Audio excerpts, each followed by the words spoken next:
अगस्त क्रांति के अवसर पर पीडीए यानी पिछड़ा दलित अल्पसंख्यक जो समाजवादी पार्टी के राष्ट्रीय अध्यक्ष हैं अखिलेश यादव ने ये फॉर्मूला बनाया है।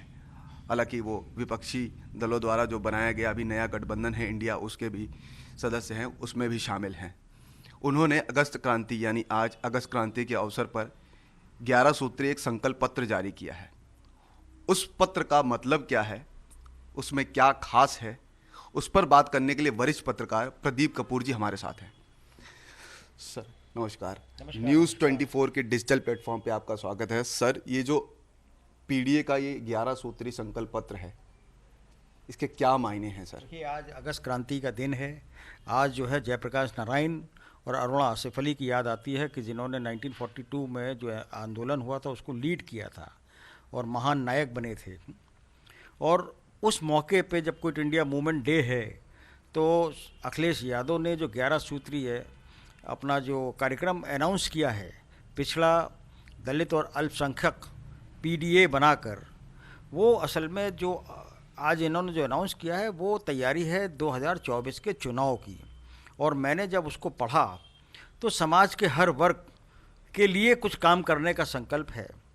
और उसमें सबसे ज़्यादा प्रमुखता जो है वो जातिगत जनगणना के लिए है, क्योंकि समाजवादी पार्टी का जो सबसे ज़्यादा जोर आज के दौर में है वो जातिगत जनगणना के लिए है, चाहे विधानसभा के अंदर हो, चाहे विधानसभा के बाहर हो या सड़कों पे हो। पूरे प्रदेश में अपने कार्यकर्ताओं को उन्होंने जो है उसके ट्रेनिंग कैंप भी ऑर्गेनाइज़ करने के लिए कहा हुआ है। गांव-गांव में जो है ट्रेनिंग कैंप ऑर्गेनाइज़ कर रहे हैं और वो इसके बहाने पूरे जो बैकवर्ड क्लासेस हैं उनको जो है संगठित करने के लिए पूरा प्रयास है। और बाकी जो मैंने अध्ययन किया तो उसमें समाज के हर वर्ग के लिए, चाहे महिला हो, चाहे गरीब लोग हों, चाहे किसान हो, चाहे लोकतंत्र की बहाली हो, सभी इश्यूज़ को उन्होंने छुआ है। तो आज जो 11 सूत्रीय कार्यक्रम जो उन्होंने अनाउंस किया है वो असल में 2024 की का ही एक घोषणा पत्र या कहिए जो चुनावी घोषणा पत्र होता है उसकी एक शुरुआत है। और अब से लेके और चुनाव तक ये कार्यक्रम ये अपना करते रहेंगे, क्योंकि इनको भी पता है कि जब तक कि कार्यक्रम लेके जनता के बीच में नहीं जाएंगे, जनता की समस्याओं के लिए संघर्ष नहीं करेंगे, तब तक जनता नहीं जुड़ेगी। तो विपक्ष में रह के विपक्ष का जो सबसे बड़ा काम होता है कि जनता के मुद्दों को लेके जनता के बीच में जाना और उनके लिए संघर्ष करना, तभी जनता उनके साथ खड़ी होगी। ये बात अखिलेश यादव की समझ में आ गई है। 2012 में मुझे याद है कि उनका जो सक्सेस था, जो उनको सत्ता मिली थी, उसके पीछे उनकी साइकिल यात्रा थी जिससे कि जन जन तक पहुँचे थे। तो जब पॉलिटिकल पार्टी अपने मैसेज को जन जन तक नहीं पहुँचा पाएगी तो उसको सफलता हाथ नहीं मिलेगी। तो ये फार्मूला अखिलेश यादव को समझ में आ गया है और वो इसी के लिए प्रयासरत हैं। इसी के लिए आज 11 सूत्रीय कार्यक्रम जो उन्होंने बनाया है उसको पढ़ने के बाद यही पता चलता है कि समाज के हर वर्ग के लिए कुछ ना कुछ करने का संकल्प है। सर, ये फॉर्मूला कितना कारगर साबित हो पाएगा, क्योंकि इससे पहले सरकार रही है तब शायद इतनी पुरजोर तरीके से मांग नहीं करी, क्यों नहीं लेकर के आए, जनता ये भी तो समझती होगी। और दूसरी तरफ ये भी कि भाजपा का छोटा से छोटा कार्यक्रम एक इवेंट के तौर पे आता है, गांव-गांव, गली-गली तक वो उसका प्रचार किया जाता है, लाभ पहुंच रहा उसका। तो ऐसे में ये कितना कारगर साबित होगा? देखिए, ये सफलता जो है वो समाजवादी पार्टी के वर्कर्स पे डिपेंड करता है कि वो आम आदमी तक ये जो मैसेज है किस तरह से पहुंचा पाते हैं। अभी आपने भाजपा की बात करी, बात सही बात है कि वो पार्टी एक ऐसी पार्टी है जो हमेशा चुनाव के मोड में रहती है, वो कभी उससे पीछे नहीं हटती है। एक चुनाव ख़त्म होता है, दूसरे चुनाव की तैयारी हो जाती है। और एक बहुत बड़ी बात जो आपने कही कि उनकी सफलता के लिए जो लाभार्थी हैं, जिनको लाभ मिल रहा है, जिनको खाना मिल रहा है, वो एक बहुत बड़ा सेगमेंट है जो भाजपा के साथ है। इसकी वजह से तो उसको काउंटर करने के लिए उससे ज़्यादा मेहनत करनी पड़ेगी। देखिए, भाजपा की जब हम बात करते हैं तो भाजपा के पास संघ परिवार भी है, फ्रंटल ऑर्गेनाइजेशंस भी हैं और जो दिन रात लगे रहते हैं। तो उसी तरह का जज्बा जो है वो अखिलेश यादव को अपने कार्यकर्ताओं में पैदा करना पड़ेगा। और अपने, क्योंकि देखिए, अगर हम लोग देख रहे हैं कि पिछले चुनाव में जब उन्होंने मायावती जी से समझौता किया था तो सिर्फ 5 सीटें मिली थीं और मायावती जी को इनके साथ समझौता करने से फ़ायदा हुआ, वो 0 से 10 पे पहुंच गई। उसके बाद जब उपचुनाव हुए तो अखिलेश यादव की पार्टी जो है वो 2 सीटें जो इनकी अपनी खुद की थी वो हार गए, और साथ में रामपुर भी हार गए। अब अपनी सीट हार गए, इससे बड़ी शर्मनाक हार क्या हो सकती है किसी भी राष्ट्रीय अध्यक्ष के लिए। तो चुनौती बहुत बड़ी है, और इस संकल्प यात्रा के थ्रू उनको बहुत मेहनत करनी पड़ेगी, जनता के बीच में जाना होगा, तभी कुछ कामयाबी मिलेगी। क्योंकि उत्तर प्रदेश में 10 सीटें बीएसपी को मिली थी, 5 सीटें इनको मिली थी, और 1 सीट कांग्रेस को मिली थी। बाकी सारी सीटें भाजपा और उनके जो सहयोगी दल हैं वो ले गए थे। तो चुनौती बहुत बड़ी है अखिलेश के सामने कि अपनी सबसे पहले तो ये 5 बचाएं, उसके बाद आगे बढ़ाएं। तो कितनी आगे बढ़ेगी, क्या होगा। फिर एक चीज़ जो मैंने महसूस की है कि समाजवादी पार्टी गठबंधन में शामिल है, जो अभी इंडिया के नाम से जो बना हुआ है, उसमें लोकदल भी है और कांग्रेस भी है। तो किस तरीके से सीट शेयरिंग होगी आगे वाले चुनाव में, ये बहुत बड़ी चुनौती है। क्योंकि महत्वाकांक्षा जो है वो कांग्रेस की भी बड़ी है, और अल्पसंख्यक दल, उन माइनॉरिटीज़ उनकी तरफ भी देख रहे हैं, तो उनको भी ज़्यादा सीटें चाहिए। अखिलेश मेजर रोल प्ले करना चाहते हैं।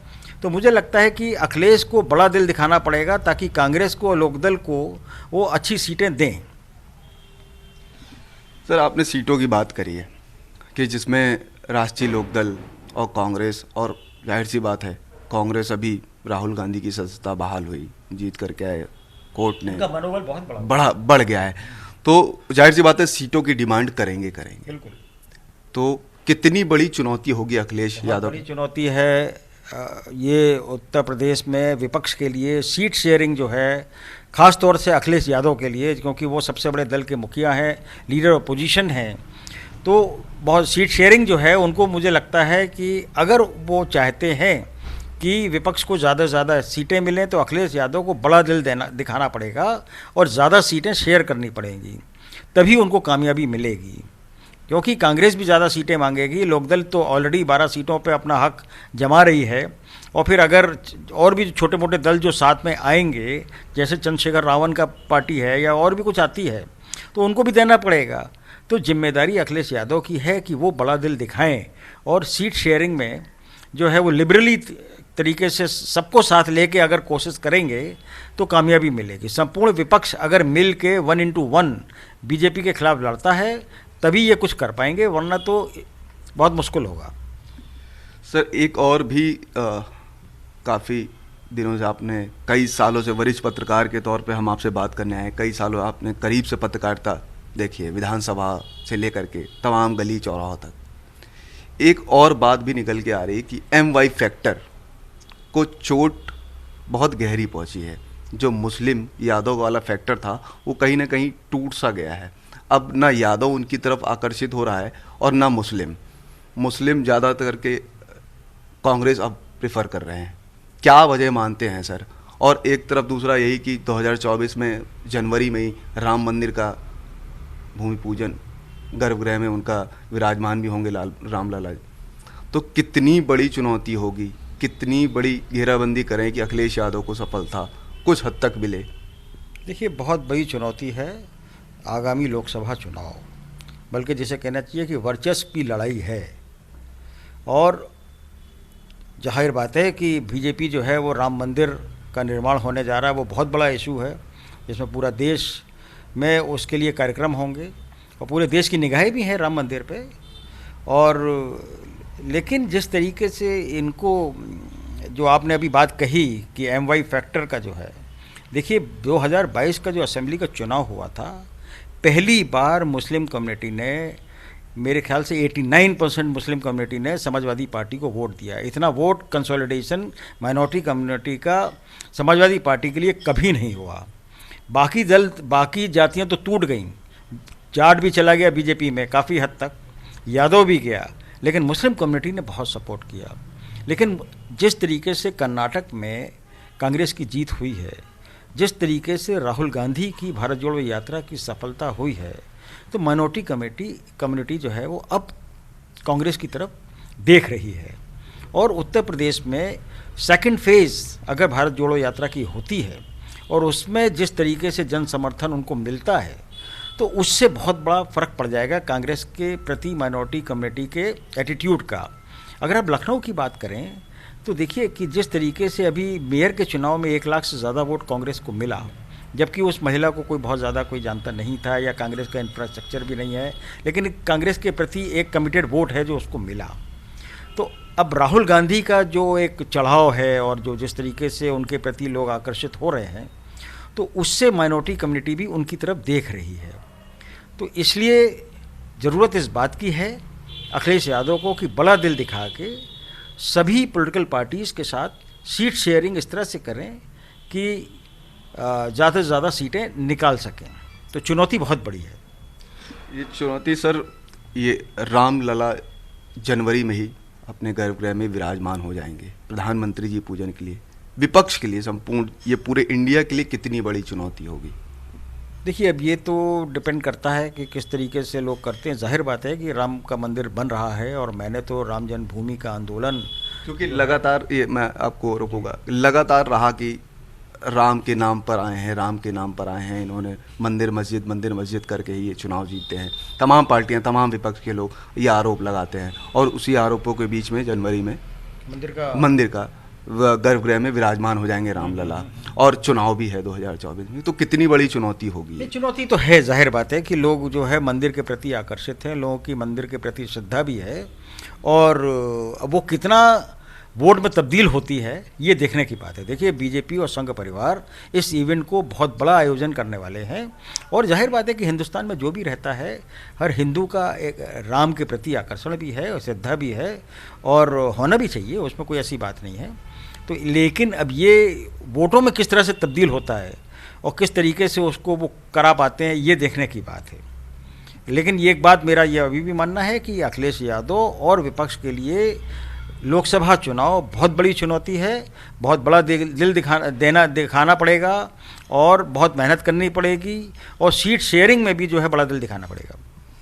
सर, आखिरी सवाल, बहुत करीब से आप जनता को समझते हैं, देखते आ रहे हैं, कई सालों से लिखते आ रहे हैं अखबारों में, क्या लगता है आपको कि 50-50 रहेगा या 30-50 रहेगा या 70-30 रहेगा? कैसे रहेगा सर? भाजपा कितना दमखम से लड़ेगी और सपा कितना दमखम से लड़ेगी? देखिए, भाजपा तो हमेशा दमखम से लड़ती ही है।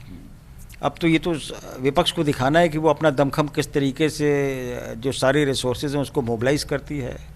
तो भाजपा तो देखिए 2014 में भी दमखम से लड़ी, 2019 में भी दमखम से लड़ी, और लेकिन विपक्ष को दिखाना है इस बार कि किस तरीके से वो ऑर्गेनाइज करके, और अगर जो राहुल गांधी की भारत जोड़ो यात्रा का जो सेकंड फेज़ है, और उत्तर प्रदेश में अगर वो काफ़ी दिनों तक यहाँ पे ट्रैवल करते हैं, उसमें जन समर्थन कितना मिलता है, ये सब देखने की बात है। और उन सब को देखते हुए भी मेरा मानना ये है कि चुनौती बहुत बड़ी है, मेहनत बहुत करनी पड़ेगी। तो ये थे वरिष्ठ पत्रकार प्रदीप कपूर जी। इनका कहना है कि मेहनत बहुत करनी पड़ेगी। ये संकल्प पत्र 11 बिंदुओं का जो जारी किया है वो तो किया ही है, साथ में धरातल पर उतरकर कड़ी मेहनत करनी पड़ेगी। कैमरा पर्सन सचिन सैनी के साथ मनोज पांडे, लखनऊ न्यूज़ 24।